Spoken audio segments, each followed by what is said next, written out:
మా యొక్క అభిప్రాయం. ముందుగా భోగ ధరణి గారిని సభా వేదికపైకి ఆహ్వానిస్తున్నాం.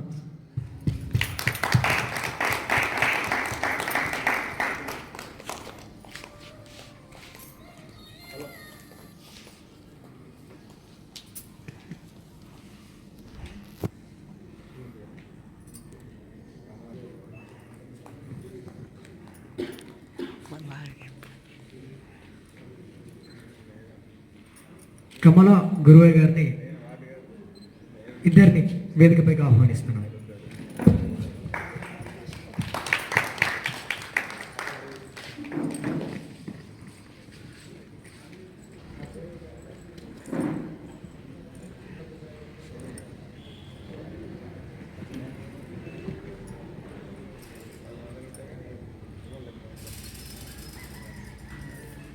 ఇంకొక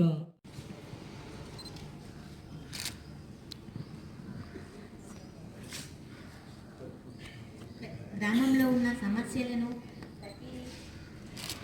పరిష్కరించడానికి ప్రయత్నిస్తాను. వార్డ్ మెంబర్ల ద్వారా ప్రతి వార్డులో ఉన్న సమస్యను కనుగొని వాళ్ళ అభిప్రాయం తీసుకొని వాళ్ళ సమస్యలను పరిష్కరిస్తాను.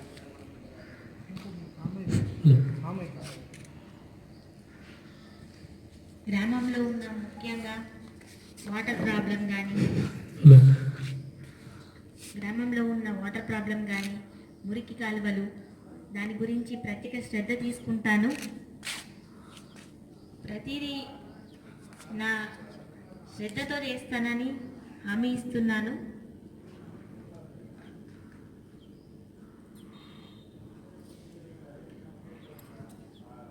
Thank you.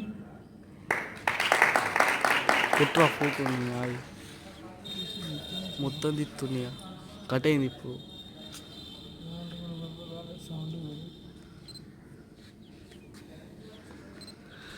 పాపాయి లేడు. కమల్ గారిని మాట్లాడాల్సిందిగా కోరుతున్నాను. చప్పట్లు. నా పేరు రెడ్డు కమల.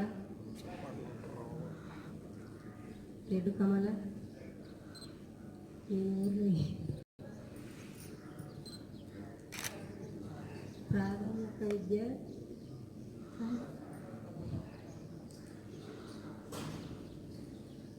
కస్తూర్బా స్కూల్లో ప్రాథమిక విద్య చేశాను.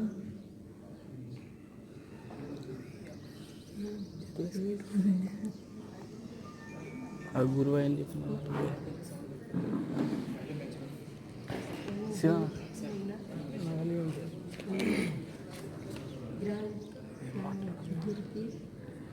చేస్తానని అన్నీ తెలియాలని చేస్తాను. నేను సభకు నమస్కారం, ధన్యవాదాలు.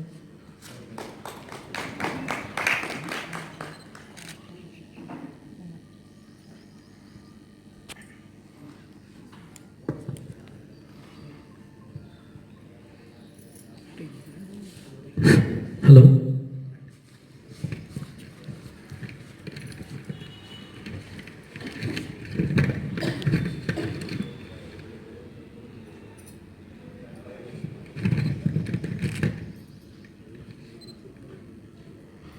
ముందుగా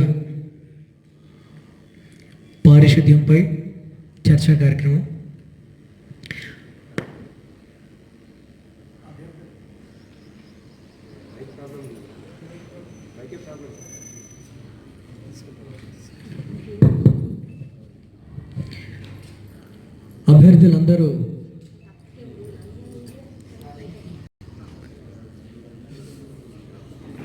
అభ్యర్థులందరూ కొత్త వాళ్ళు కాబట్టి వారి తరఫున అది బట్టి వారి ప్రతినిధిని ఎవరినైనా మాట్లాడాల్సిందిగా కోరుతున్నాం.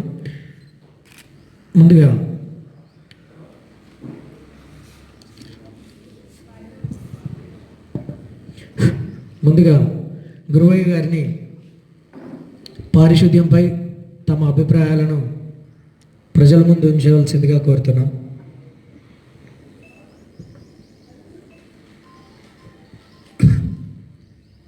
మొదట మోర్తాడు గ్రామ ప్రజలందరికీ మా యొక్క నమస్కారములు. తెడ్డు కమల గురవయ్య అని మా మిస్సెస్ను సర్పంచ్గా పోటీ చేయించినాను సర్పంచ్గా. అయితే ఊరు అభివృద్ధి కొరకు నిధులు ఎట్లా తేవాలా, ఎక్కడికి తేవాలా, ఎమ్మెల్యే సహకారంతో, ఎంపీ సహకారంతో, గ్రామంలో ఏం లోటు ఉంది, ఏమేమి కావాలా అని చెప్పి మొత్తం అవగాహన ఉంది. దాన్ని మొత్తం సెర్చ్ చేసి అన్ని వాడకట్లు అన్ని ఏరియాలు తిరిగి ఎక్కడ ఏముంది, ఎక్కడ ఏ లోపం ఉంది, తర్వాత ఏదైతే బాగుపడుతుందో ఊరు డెవలప్మెంట్ చేయాలా అన్న మొత్తం తిరిగి చేసి చేయగలుగుతాం. తర్వాత ప్రధాన వీధులకు ఉన్న 4 సీసీ కెమెరాలు విలేజ్లకు ఎంట్రన్స్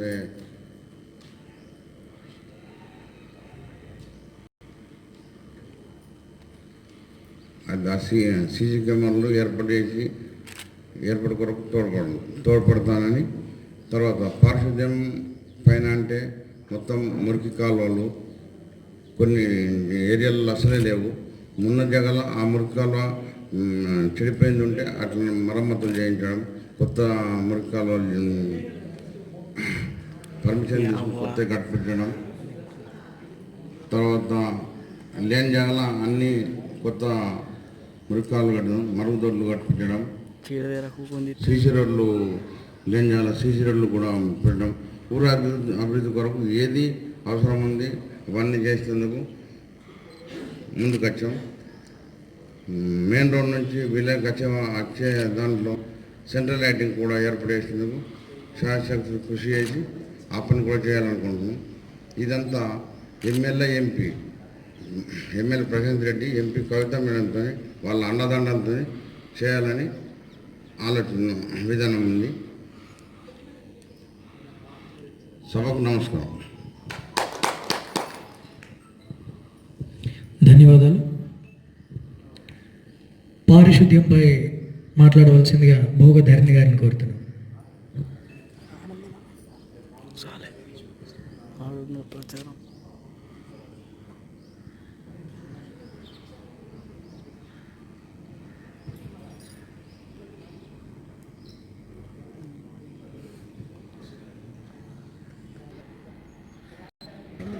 అక్క మెల్ల గట్టిగా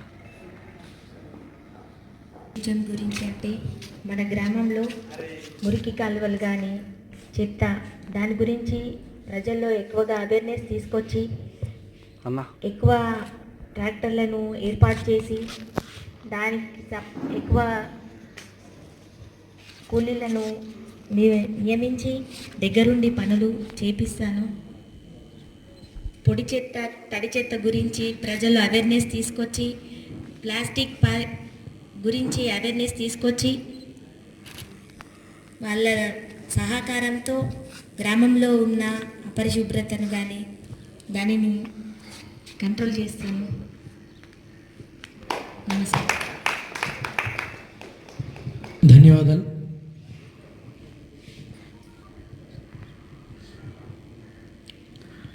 పనులు కట్టకపోయినా నడుస్తుంది అని చెప్పని అంటాం చాలామంది, మనతో కలుపుకొని కూడా. అయితే మనం ఇచ్చే కొద్దిపాటి డబ్బులతోనే అవి ఒక్కొక్కటిగా పోగై ఒక పెద్ద మొత్తంగా తయారైనప్పుడు ఊర్లో ఏ మూల సమస్య ఉన్నా దాన్ని తీర్చడానికి ఆ డబ్బు వినియోగంలోకి వస్తుంది.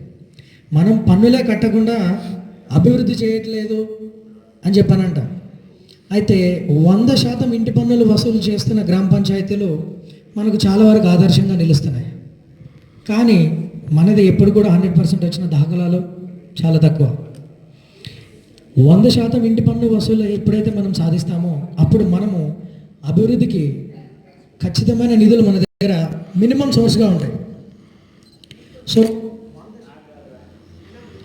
100% ఇంటి పన్నుల వసూలుకు అభ్యర్థులు తాము అవలంబించే విధానాలను తెలపాల్సిందిగా